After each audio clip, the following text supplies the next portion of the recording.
Good morning students, class 11th। कैसे हैं आप सब? I hope you all are well. और आज हम जो है आपका चैप्टर पढ़ने जा रहे हैं, ये आलो आंधारी। आलो आंधारी, इसकी लेखिका है बेबी हालदार। और सबसे पहले जो पाठ है आलो आंधारी, इसका हम आलो आंधारी शब्द का अर्थ समझ लेते हैं। आलो आंधारी, आंधारी मतलब अंधेरे, आलो मतलब उजाला, अंधेरे का उजाला। और सबसे पहले जो इस पाठ की लेखिका हैं, तो हम उनके जीवन के बारे में जान लेते हैं। बेबी हालदार, इसकी जो लेखिका है बेबी हालदार। बेबी हालदार का जन्म संभवतः 1974 में जम्मू कश्मीर के किसी स्थान पर हुआ था। 13 वर्ष की आयु में इनका विवाह, 13 वर्ष की आयु में इनका विवाह इससे दोगुनी उम्र के व्यक्ति के साथ होने के कारण 7वीं कक्षा में ही जो है इन्हें अपनी पढ़ाई छोड़नी पड़ी। विवाह के 12-13 वर्षों बाद पति के अत्याचारों से आहत होकर ये अपने तीनों बच्चों को लेकर दुर्गापुर से फरीदाबाद आ गई। कुछ समय पश्चात ये गुड़गांव चली गई। बांग्ला में लिखी एवं हिंदी में अनुदित मतलब बंगाली भाषा में लिखी गई और हिंदी में इसका अनुवाद किया गया। आलो आंधारी इनकी एकमात्र पुस्तक है। वर्तमान में ये जो लेखिका है बेबी हालदार गुड़गांव में घरेलू नौकरानी के रूप में कार्यरत है। पाठ की रूपरेखा यानी कि पाठ जो है किस पर आधारित है। लेखिका बेबी हालदार 13 वर्ष की आयु में विवाहित होकर जीवन की सबसे संवेदनशील उम्र में पति के अत्याचारों को सहन करना तथा तंग आकर अपने बच्चों के साथ अंततः अकेली अपने जीवन के कटु यथार्थ का सामना करती है।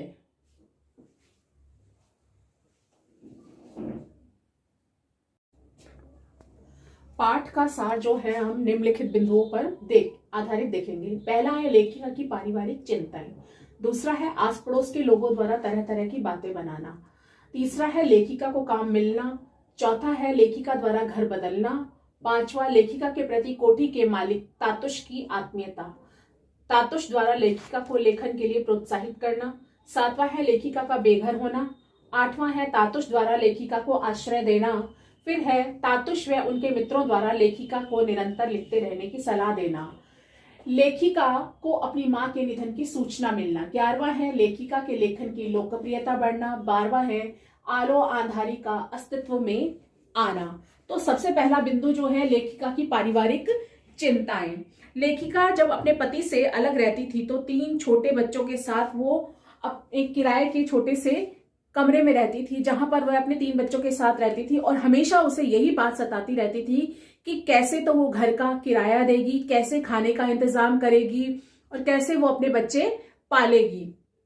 तो हमेशा जो उसे यही चिंता सताती रहती थी और आए दिन वह काम की खोज में एक दूसरे घर में जाती रहती थी और यहाँ वहां घूमती रहती थी। उसे महीना खत्म होने पर उसे चिंता होती थी कि वह किराया कैसे देगी और अगर किराया नहीं दे पाएगी तो उसे दूसरा घर मिलेगा या नहीं मिलेगा। और वापस आने पर शाम को उससे पास पड़ोस की औरतें जो है पूछा करती थी कि काम मिला या नहीं मिला, और वो काम बताती कि काम नहीं मिला, तो इस पर उसके लिए वो सांत्वना उसे देती थी कि हाँ ठीक है, कोई बात नहीं, तुम्हें काम मिल जाएगा। दूसरा है आस पड़ोस के लोगों द्वारा तरह तरह की बातें बनाना। लेखिका जब अपने 3 बच्चों के साथ अकेले रहती थी तो आस पड़ोस के लोग जो है उसके बारे में तरह तरह की बातें करते थे कि तुम यहाँ पर कितने दिनों से रह रही हो और तुम्हारा पति कहाँ है, वो क्या काम करता है, कहाँ रहता है, यहाँ आता है या नहीं आता है। इस तरह की जो है तरह तरह की बातें पास पड़ोस वाले किया करते थे। और फिर भी वो इन सबको दूर करते हुए, मतलब इन सबको छोड़ करके उसकी इच्छा किसी के पास खड़े होने की नहीं करती थी, कभी किसी से बात करने की नहीं करती थी। तो वो क्या करती थी, काम ढूंढने निकल पड़ती थी। फिर है लेखिका को काम मिलना। एक बार क्या है, लेखिका की पहचान का एक लड़का जो सुनील 30-32 साल का युवक था, वह उसे रास्ते में मिलता है और लेखिका जब उसे बातचीत में बताती है कि उसे काम की तलाश है तो वो उसे एक कोठी में ले जाता है। वहां पर उसे 700-800 रुपए महीने पर काम मिल जाता है, जहां पर वो सफाई का काम करती है और खाना बनाने का काम भी करती है। और जिस कोठी में वो उसे लेकर जाता है वहां पर पहले से ही एक महिला काम कर रही होती है और उस महिला को हटा करके बेबी हालदार जो लेखिका है उसे काम पर रख लिया जाता है। फिर है लेखिका द्वारा घर बदलना। लेखिका जिस घर में रहती है उस घर का किराया अधिक होने के कारण वहां के लोगों की बातों से भी वो जो है तंग आ चुकी होती है, तरह तरह की बातों से। इसलिए वह अपने लिए नया घर ढूंढती है और उसे नया घर मिल भी जाता है, पर उसका किराया जो था 500 रुपए था। परंतु घर जो था शौचालय घर से दूर था। शौचालय दूर होने के कारण उसे कई तरह की जो है परेशानियों का सामना करना पड़ता था और दूसरों को संतुष्ट देख वह स्वयं भी उनकी भांति ढलने का प्रयास करती। पर नए घर में उसे पास पड़ोस की जो बातें हैं औरतों से, वो तरह तरह की बातें जो हैं उससे सुनने को मिलती थी, लेकिन वो वहां पर जो है रहना उसके लिए बहुत मुश्किल हो रहा था। बहुत कठिनाई से जो है वो वहां पर रह रही थी। फिर है लेखिका के प्रति कोठी के मालिक तातुश की आत्मीयता। लेखिका के कोठी के मालिक जो थे एक सज्जन व्यक्ति थे और लेखिका की घर की सभी कामों में निपुणता देखकर उसके घर के जो सभी सदस्य हैं वे आश्चर्यचकित होते थे। और उसके परिश्रमी लेखिका के परिश्रमी स्वभाव को देखकर कोठी के मालिक से जो है उसे विशेष आत्मीयता हो गई थी। एक दिन वह लेखिका से उसके व्यक्तिगत जीवन के बारे में पूछते हैं। उसकी दिनचर्या जानकर उससे कहते हैं कि तुम्हारे बाप, भाई, माँ, बंधु मित्र जैसा हूं मैं। तुम स्वयं को कभी अकेला व बेसहारा मत समझना। तुम निश्चिंत होकर मुझे अपनी सारी बातें कर सकती हो और तुम मुझे तातुश कहा करो। मेरे बच्चे भी मुझे तातुश कहते हैं। तुम मेरी बेटी जैसे हो। यानी एक पिता के लिए संबोधन जो होता है तातुश वो है। और लेखिका को जो कोठी के मालिक है वो उसे अपनी बेटी की तरह ही मानते थे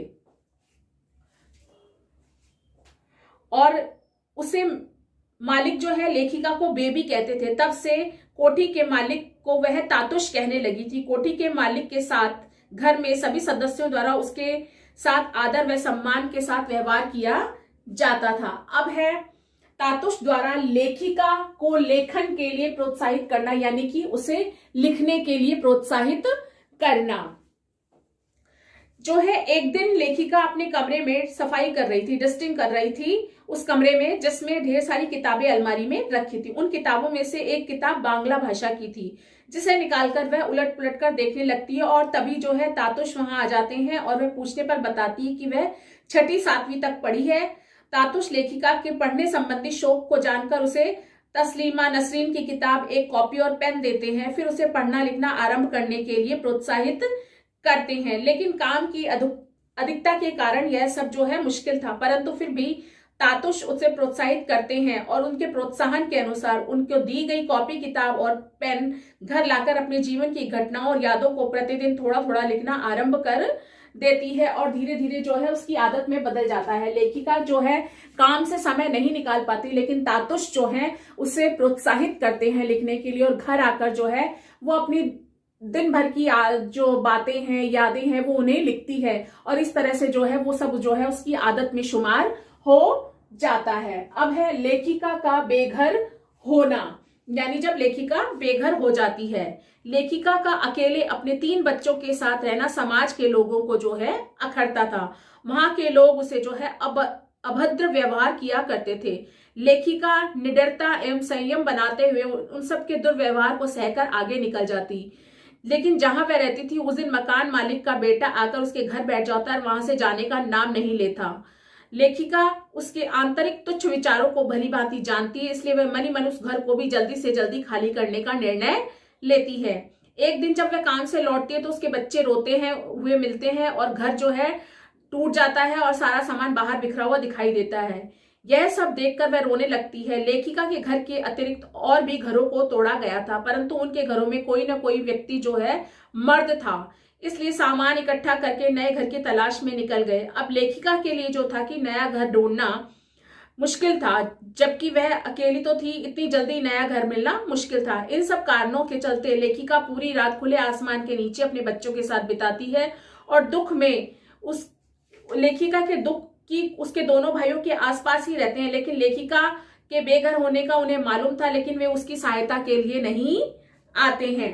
फिर क्या है, जब तातुश द्वारा लेखिका को आश्रय देना, भाई तातुश जब उसे अपने घर में जो है आश्रय देते हैं। लेखिका को अब किताब, अखबार, तातुश जो है लेखिका के बेघर होने का जब तातुश को पता चलता है तो वह उसे तुरंत अपने घर में आश्रय देते हैं। इस प्रकार वह तातुश के घर में रहने लगती है और तातुश के घर में लेखिका और उसके बच्चों को जीवन की सभी सुख सुविधाएं जो है पर्याप्त मात्रा में मिलने लगती है। तातुश और लेखिका उसके बच्चों का पूर्ण रूप से ध्यान रखते हैं तथा उनके बीमार पड़ने पर समय अनुसार दवा का प्रबंध भी करते हैं। तातुश के सद्व्यवहार को देख कर लेखिका जो है आश्चर्यचकित होती रहती है। लेखिका का बड़ा लड़का किसी अन्य जगह पर काम करता है। 2 महीने की उसकी खोज खबर न मिलने पर जो है तातुश उसके लड़के को वहां से लेकर आते हैं और उसकी मां से मिलवाते हैं, लेखिका से जो है मिलवाते हैं। और वह लेखिका जो है तातुश के उपकारों के बारे में सोचती है कि कहीं ये मेरे पिछले जन्म के बाबा तो नहीं है, उसके पिता तो नहीं है। यानी कि लेखिका का उनको अपने घर में आश्रय देना। भाई जब वे लेखिका को घर में आश्रय देते हैं तो उसके बच्चों को सारी सुविधाएं देते हैं और उनके खाने पीने का इंतजाम, उनके स्कूल की पढ़ाई और जब वे बीमार होते हैं तो दवा का प्रबंध करना। ऐसे ही उनका बड़ा लड़का जो है, लेखिका का बड़ा लड़का कहीं पर नौकरी करता है, वो उससे मिलवाने के लिए उसे लेकर आते हैं क्योंकि वो 2 महीनों से 3 महीनों से अपने बेटे से नहीं मिली होती है। अब है तातुश व उनके मित्रों द्वारा लेखिका को निरंतर लिखते रहने की सलाह देना। लेखिका को किताब अखबार पढ़ने व लेखन कार्य में रुचि वह आनंद आने लगता है। तातुश उसके लेखन की फोटोकॉपी अपने पास रख लेते हैं और अपने मित्र को भेज देते हैं। इस तरह जो क्या होता है, तातुश के साथ साथ उनके मित्रगण भी लेखिका के लेखन से प्रभावित होते हैं और उसका उत्साह बढ़ाते रहते हैं। यानी कि जब भी वह लिखती है, अब क्या है, उसकी रुचि और ज्यादा बढ़ने लग गई लेखिका की। जैसे जैसे वो लिखती है तो जो तातुश है वो उसकी फोटोकॉपी जो है अपने पास रख लेते हैं और अपने मित्र को भेज देते हैं। इससे उनके मित्रों को भी उनकी जो लेखन में है वो उन्हें मतलब रस आने लगता है, इंटरेस्ट आने लगता है। तातुश के मित्र को जेठू, पिता का बड़ा भाई ताऊ का शर्मिला दी कहकर संबोधित करती है। जेठू लेखिका को आशा पूर्णा देवी कहती है और उनका प्रसिद्ध मतलब आशा पूर्णा देवी का जो है प्रसिद्ध नाम लेखिका का उदाहरण देकर उनका हौसला बढ़ाते रहते हैं हमेशा। अब है लेखिका को अपनी मां के निधन की सूचना मिलना। एक दिन लेखिका के पिता उससे मिलने आते हैं। लेखिका द्वारा पिता से मां के बारे में पूछने पर पता चलता है कि उसकी मां का निधन हो चुका है। वह रोने लगती है क्योंकि उसके भाई भाभी ने मां की खराब तबीयत की उसके निधन के बारे में जानते हुए भी उसे कुछ नहीं बताया और अंतिम समय में वह अपनी मां से भी नहीं मिल पाती है। लेखिका के बाबा उसे पढ़ने लिखने, उसके जीवन में सुख को देखकर निश्चिंत हो जाते हैं और आते जाते उसे अपना और अपने बच्चों का ध्यान रखने की सलाह देते हैं। लेखिका के पिता पहले उसकी कोई खोज खबर नहीं लेते थे, परंतु अब वह उसका हालचाल जानने के लिए फोन करने लगते हैं। यानी कि जब से वह तातुश के घर में आई है तो उसके पिता ने उसके हालचाल पूछना शुरू कर दिया, उनके यहाँ आना जाना शुरू कर दिया। अब है लेखिका के लेखन की लोकप्रियता बढ़ना। लेखिका के पत्रों के माध्यम से कोलकाता में जेठू व शर्मिला दी तथा दिल्ली में रमेश बाबू से घनिष्ठ मित्रता हो जाती है। उसे आश्चर्य होता है कि उसके साधारण से लेखन को इतना पसंद किया जा रहा है। शर्मिला दी उसे व्यक्तिगत संबंध रखती हैं और लेखिका से उसकी पसंद नापसंद के बारे में पूछती हैं।